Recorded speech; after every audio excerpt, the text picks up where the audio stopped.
बोलो जयकारा। बोल मेरे श्री गुरु महाराज की जय। करनी करे तो क्यों करे, फिर पाछे पछताए। काम बिगाड़े अपना, जग में होए हसाए। प्रेमियों, कई बार ऐसा होता है, इंसान ना कर्म तो कर लेता है, लेकिन करके उसको ये पता नहीं कि मैं कैसे कर्म कर रहा हूँ। कर्म तो करने हैं, अच्छे करे चाहे बुरे करे, लेकिन जब वो कर्म करता है ना, उसको ये पता नहीं होता कि इसका मुझे फल भी भोगना पड़ेगा। हर कर्म का, अच्छे कर्म का अच्छा फल मिलेगा, बुरे का बुरा तो मिलना ही है। इसलिए क्यों ना मालिक के चरणों में अपने जीवन को सुधारें, अच्छे कर्म करके इस संसार में आए हैं, अच्छे कर्मों को करके जाएं। अगर हम बुरे कर्म करते हैं तो बाद में हमारे को पछताना भी पड़ता है, हम पछताते हैं और दुनिया में हमारी हंसी भी होती है। इसलिए अच्छे कर्म करें, दुनिया के मोह में फंस करके हम भगवान को भुला देते हैं। तो एक बार क्या होता है, नारद जी ना अपने भक्त तुंदरू के साथ कहीं जा रहे हैं, भ्रमण के लिए जा रहे हैं, तो रास्ते में जाते जाते थक गए तो किसी पेड़ के नीचे छाया में बैठ गए। जब बैठे हैं तो थोड़ी देर बाद क्या देखते हैं, वहां से एक कसाई निकलता है। 20-30 भेड़ों उसको बकरियों को लेकर के, भेड़ बकरियों को लेकर के वो निकलता है वहां से। जब वहां से निकलता है प्रेमियों, तो अचानक से एक बकरा किसी दुकान में चला जाता है। दुकान में बोरियां सामान की रखी थी।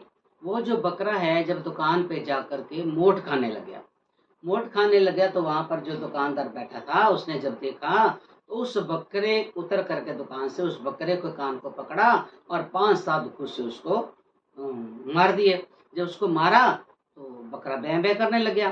तो बकरा जब बैं बैं करा तो जो उसके मुंह में मोठ थे वो सारे बाहर निकल आए। बाहर निकले तो जो दुकानदार था उसने उस बकरे के कान से पकड़ा और कसाई के हवाले कर दिया कि इसको ले जा, जब इसको तू मारेगा ना, इसकी गर्दन काटेगा ना, इसकी मुंडी जो है, गर्दन जो है, मुझे वापस करना, क्योंकि इसने मेरे मोठ खाए हैं। तो ये बात जब नारद जी देख रहे थे, जब वो मार रहा था दुकानदार, जब तो उनको दुख लग रहा था, लेकिन जब उन्होंने कहा ना उसने कि इसकी मुंडी मुझे दे देना, तो नारद जी हंस पड़े। तो तुंदरू जो शिष्य साथ बैठा था कहने लगे, महाराज क्या बात, पहले तो आप बहुत दुखी हो रहे थे, अब हंस क्यों पड़े? तो नारद जी ने टाल दिया, चल छोड़, कर्मों का भोग है ये अपना, छोड़, इनका तूने क्या लेना। नहीं महाराज, कुछ तो रहस्य इसमें है। तो नारद जी बता रहे थे कि ये जो जो दुकान के ऊपर क्या लिखा था, भागचंद सेठ की दुकान थी, वो लिखा हुआ था। तो नारद जी ने देखा तो उन्होंने कहा कि ये जो है ना बकरा कौन है, ये भागचंद सेठ है, खुद यही है, और जो दुकान पे बैठा ना वो इसका बेटा है।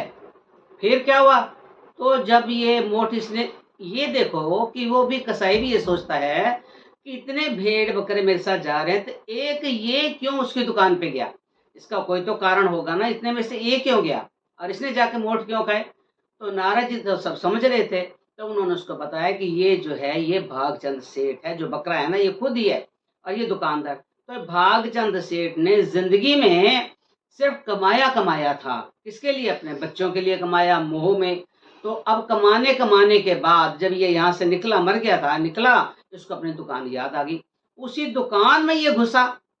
और क्यों नहीं घुसे, ये क्यों घुसा, इसलिए घुसा कि उसको अपना पिछला संबंध जो याद था, और जो वहां खाने लगा। तो जब उसके लड़के ने उसको मारा मारा तो जब उसको हवाले भी कर दिया था कसाई के, तो नारद जी बताते हैं कि ये क्या ऐसा मोह है, इंसान मोह में अपने बच्चों के लिए जितना कमा कमा के जिंदगी में भगवान का शुक्रिया भी नहीं करता, कभी भगवान का भजन भी नहीं करता, और जिस मोह में ये मरा, उसी लड़के ने इसको मारना शुरू कर दिया, उसी लड़के ने इसकी मुंडी मांगी।